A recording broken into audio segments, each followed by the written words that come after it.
त्या चिंतनातून अनेक गोष्टी घडत गेल्या. महाराजांनी शांताबाईंची गाथा प्रसिद्ध केली. शांताबाईंची वाङ्मयीन मूर्ती एक प्रकारे त्या गाथेतून आपल्या सगळ्यांना आज प्रत्यक्ष अनुभवता येते आहे. हे कार्य त्यांच्या हातून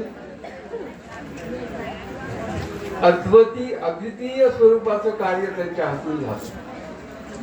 एवढंच नव्हे तर यारे यारे अवघे जण सगळ्यांना बरोबर घ्यायचे.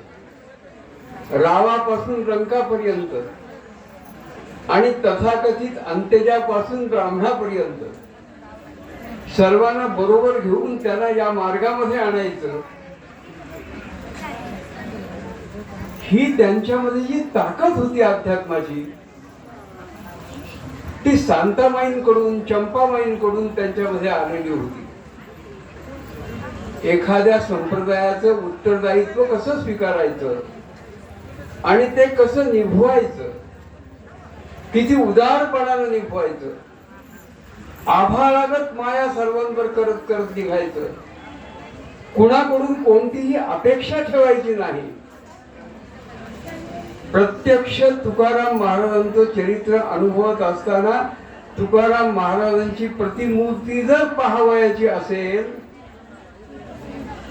तर ती भागवताचार्य अशोकानंद कर्दिले महाराजांच्या रूपानंच आपल्याला पाहायला मिळाली. हा माझा स्वतःचा अनुभव आहे. जेव्हा मी